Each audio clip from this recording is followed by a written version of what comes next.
जेवायला वाढलं.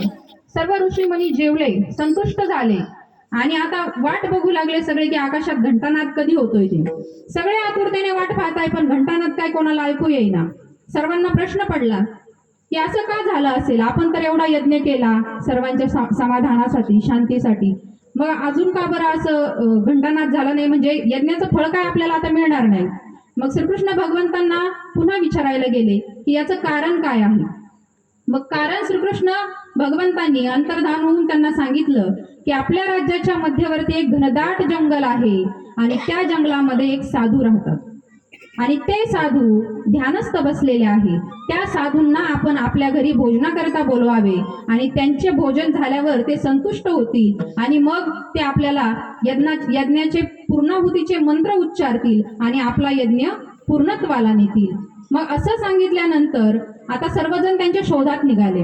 बरेचसे सैनिक घेतले सोबत आणि युधिष्ठिर निघाले आणि त्यांच्याकडे भरपूर सगळ्या मौल्यवान गोष्टी घेतल्या की जेणेकरून आता ऋषींना आपल्याकडे आणायचे, मग त्याच्यासाठी त्यांना काहीतरी भेट उपहार दिला पाहिजे. मग आता हे सगळे मौल्यवान वस्तू घेऊन ऋषींकडे गेले. ऋषींसमोर सगळे रत्न माणिक सगळी संपत्ती ठेवली आणि त्यांना सांगितलं की अशी अडचण झाली आहे. आम्ही एक यज्ञ करतो आहोत आणि आम्हाला त्या यज्ञासाठी पूर्णाहुतीच्या मंत्रासाठी आणि तो यज्ञ पूर्णत्वाला नेण्यासाठी तुमची आवश्यकता आहे. कृपा करून आमच्या घरी भोजनासाठी. वाटलं की किती अज्ञानी आहेत हे. जरी पांडव असले, जरी भगवंतांची यांच्यावर कृपा असली, यांना इतकं तरी समजायला हवं होतं की मी एक ऋषी आहे आणि ऋषीला ह्या माणिक रत्नांची मौल्याची काय संपत्तीची काय आवश्यकता असते का. नाही. तर ऋषी क्रोधित झाले आणि ते म्हणाले मी येऊ शकणार नाही. मग मी येऊ शकणार नाही असं म्हटलं. युधिष्ठिर खिन्न मनाने परत घरी आले. बलाढ्य असे भीमदादा निघाले. आता भीमदादा इतके बलाढ्य होते की जर हत्तीच्या शेपटाला धरून वर आकाशात फेकलं तर हत्ती डायरेक्ट सॅटेलाइट जिथं लॉन्च होतं तिथं जात होतं. म्हणजे इतके ते बलाढ्य होते. आणि मग स्वतःच्या ताकदीचा हे दाखवण्यासाठी ते गेले तिथपर्यंत. ऋषींना सांगितलं की तुम्हाला यावंच लागेल. ऋषी बोलले की तू तुझी ताकद दाखवतोय पण माझे फक्त क्रोध जरी मी केला तरी पृथ्वी डागडागा हलायला लागती, पृथ्वीला घाम यायला लागतोय. मग असं सांगितल्यानंतर भीमदादा परत वापस आले खिन्न मनाने. मग नंतर नकुल, सहदेव, अर्जुन सर्वच जण गेले आणि काही उपयोग झाला नाही. ऋषी काय त्यांच्या सोबत आले नाही. मग सर्वजण घरी आले आणि मग द्रौपदीने विचारलं काय झालं, ऋषींना का नाही आणलं तुम्ही घरी. मग द्रौपदीला त्यांनी सर्व परिस्थिती सांगितली की ऋषी काय यायला तयार नाही, आम्ही तर हरलो, ऋषी काही येत नाही. मग द्रौपदीने श्रीकृष्ण भगवंताचा धावा केला, स्मरण केलं की हे भगवंता, आजपर्यंत तुझी एवढी सेवा केली, आजपर्यंत नितळ मनाने अगदी तुझं इतकं नामस्मरण केलं आणि आज या यज्ञाला जर पूर्णाहुती मिळाली नाही तर आतापर्यंत केलेलं सर्व फळ आमचं व्यर्थच जाईल. त्यामुळे तू काहीतरी मार्ग आम्हाला दाखव. असं मनात ज्यावेळेस द्रौपदी माता म्हणाल्या त्यावेळेस भगवंताने लगेच अंतर्ज्ञानाने लगेच त्यांना सुचवलं की द्रौपदी एक विनंती तू करू शकतेस. आणि सुचवल्यानंतर द्रौपदी लगेच निघाली. द्रौपदी सोबत काही सखी घेतल्या द्रौपदीने आणि जंगलामध्ये अनवाणी पायांनी निघाली. आणि अनवाणी पायांनी गेल्यानंतर साधू तिथे बसलेले होते, अंतर्धान झालेले होते आणि साधूंना सांगितलं की साधू महाराज, तुम्हाला आमच्या घरी यज्ञाकरता भोजनाकरता यावं लागेल. त्यावेळेस साधू म्हणाले काय द्रौपदी, तुझे 5-5 पती माझ्याकडे येऊन गेले, त्यांनी तुला सांगितलं नाही काय, तरी पण तू येण्याचे कष्ट का घेतलेस. तुला काय वाटतं तू आली म्हणून मी यायला तयार होईल. त्यावेळेस द्रौपदी माता म्हणाली तुम्ही यायला तयार व्हायला पाहिजे, ही माझी विनंती आहे. माझ्या विनंतीचा मान ठेवा आणि माझ्या घरी भोजनासाठी चला. आणि असं सांगितल्यानंतर ऋषी म्हणाले ठीक आहे, तू इतकं नम्रतेने आणि विनयतेने जर मला बोलवणार असशील तर मी यायला तयार आहे, पण यासाठी मला 1000 यज्ञांचं फळ द्यावं लागेल. 1000 यज्ञांचं फळ. अरे बापरे, आता तर एकच यज्ञ अजून पूर्ण झालेला नाही आणि 1000 यज्ञांचं फळ कसं देणार होत्या. तर द्रौपदी मातेकडे याचं उत्तर होतं आणि उत्तर आपल्या पहिल्या चरणात आहे.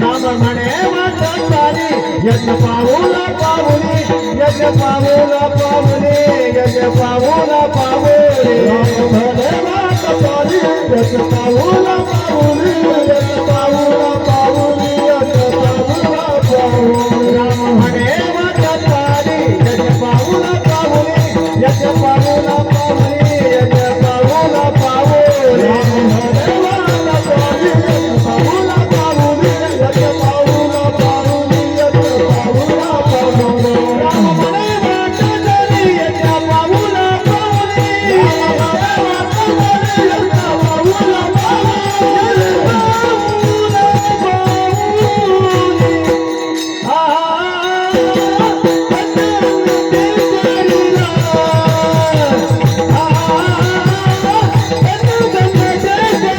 पावला पावली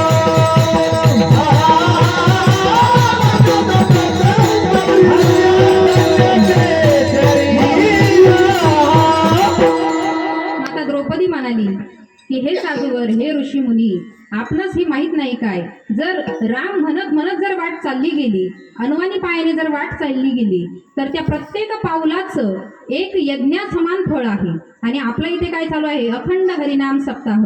नाम सप्ताह म्हणजे काय आहे, अखंड त्या भगवंताचं अखंड हरिनाम सप्ताहाला यज्ञ का म्हटलं जातं हे तुकाराम महाराजांनी आपल्याला या अभंगातून सांगितलेलं आहे.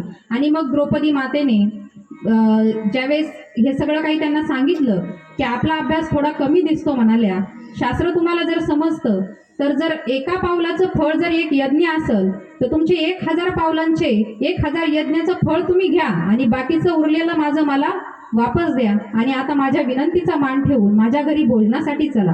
असं म्हटल्यावरती ऋषींना आतूनच खेद वाटला की अरे हा, आपल्या ज्ञानापेक्षा या मातेचं ज्ञान खरंच श्रेष्ठ ठरलंय आणि आता आपण जायला हरकत नाही. मग ऋषी निघाले, द्रौपदी मातेसोबत घरी आले आणि घरी आल्यानंतर द्रौपदी मातेने मोठ्या प्रेमाने अगदी पंचपक्वान्नांचं भोजन बनवून त्यांना वाढलं. आणि भोजन इतकं सुंदर बनवलं होतं द्रौपदी मातेने की असं कुणाच्याही तोंडाला पाणी सुटावं इतकं सुंदर भोजन होतं. आणि ऋषीवर जेव्हा भोजनासाठी बसले तेव्हा त्यांनी काय केलं असेल बरं, त्यांनी ते सर्व काही भोजन होतं त्याचा खायला लागले. आता ऋषीच ते, त्यांना कुठल्या गोष्टीची चव वगैरे घेऊन खाण्याची सवय नव्हती. आणि मग असं केल्यामुळं द्रौपदी मातेच्या मनात फार उत्कंठा निर्माण झाली की मी तर इतक्या कष्टाने स्वयंपाक केला, इतकं पंचपक्वान्नाचं जेवण ह्या ऋषीला कधी खायला मिळालं असतं जंगलात, मग इतकं चव घेऊन त्यांनी खायला पाहिजे होतं, स्वाद घेऊन तेवढं स्वादिष्ट भोजन मी बनवलेलं, काय म्हणावं या माणसाला, असं म्हणून मनातल्या मनात तिनं थोडंसं उत्कंठा तिची व्यक्त केली. आणि असं म्हणल्याबरोबर ऋषींना ते समजलं. आणि ऋषींना ते समजलं म्हणजे आता इतक्यात घंटानाद होणारच होता, तो काही झाला नाही. ऋषींचं जेवण झालं तरी तो घंटानाद झाला नाही. आणि मग मात्र द्रौपदी मातेच्या लक्षात आलं की ऋषी जेवणासाठी आले पण आपल्या मनातला विचार सुद्धा त्यांच्यापर्यंत पोहोचला. म्हणून मनातला विचार जर देवापर्यंत पोहोचतो, ऋषीपर्यंत पोहोचतो, तर आपल्या मनातलं नामस्मरण भगवंतापर्यंत का नाही पोहोचणार. विचार करण्यासारखी गोष्ट आहे ना. आपण कोणाविषयी चांगला विचार करत असाल, वाईट विचार करत असाल, तो सर्व विचार भगवंताशिवाय कोणाला माहित आहे, भगवंताशिवाय कोणाला माहित नाही. आणि मग असं केल्यानंतर परत द्रौपदी मातेनं त्या ऋषींची माफी मागितली की मला माफ करा, मी असं मनात सुद्धा विचार यायला नको होता माझ्या, पण आला, त्यासाठी मी क्षमा मागते तुमची. आणि क्षमा मागितल्यानंतर आकाशात घंटानाद झाला आणि मग तो यज्ञ पूर्ण झाला. विठ्ठल.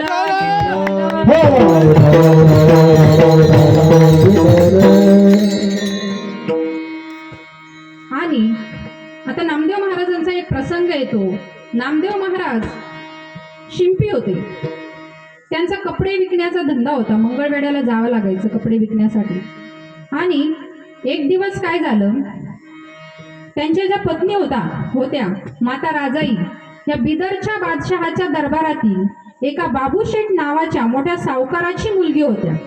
हे बघा माता भगिनींनो, आपल्या माहेरची कितीही श्रीमंती असली तरी ती सासरी मिरवायची नसते, सासरी मिरवायची नसते. आणि सासरी कितीही श्रीमंती असली तरी ती माहेरी मिरवायची नसते. मग जर राजाई मात्यांच्या घरी इतकी श्रीमंती होती आणि नामदेव महाराजांच्या घरी तर अशी परिस्थिती होती की कधी कधी 2 वेळचं भोजन पण नव्हतं, मुलं कायम उपवाशी असायचे. याचं कारण असं होतं की नामदेव महाराज सतत देवाच्या भजनात तल्लीन असायचे. कधी कामात त्यांचं लक्ष लागायचं नाही, कधी संसारात त्यांचं लक्ष लागायचं नाही.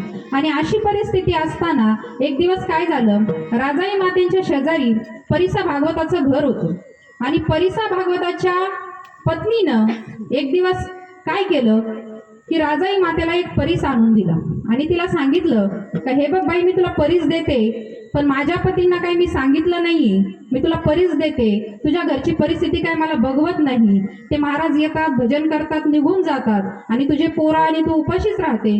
तू एक काम कर म्हणे, तुला हा परीस देते, हा परीस घे आणि घरात जे काही लोखंडाच्या वस्तू असतील त्या सगळ्या सोन्याच्या कर, म्हणजे तुला काही कमी पडणार नाही. आणि त्यानंतर पुन्हा माझा परीस मला वापस आणून दे. असं म्हटल्यानंतर राजा आईसाहेब खूप खुश झाल्या. त्यांनी तो परीस घेतला आणि घरात जेवढ्या लोखंडाच्या वस्तू होत्या महाराज सगळ्या सोन्याच्या करून टाकल्या, सगळ्या वस्तू सोन्याच्या केल्या. आणि नामदेव महाराज घरी आले. नामदेव महाराज अगोदर घरात आले, त्यांना वाटलं आपण कोणाच्या तरी दुसऱ्याच घरात आलो, ते मागं जायला निघाले. मग परत राजाई आईसाहेब आल्या आणि म्हणाल्या की महाराज जाऊ नका, आपलंच घर आहे. बोलल्या आपलंच घर आहे, एवढं सोन्याचं कसं झालं सगळं, मग आपल्या घरात एवढं सोनं कसं काय आलं.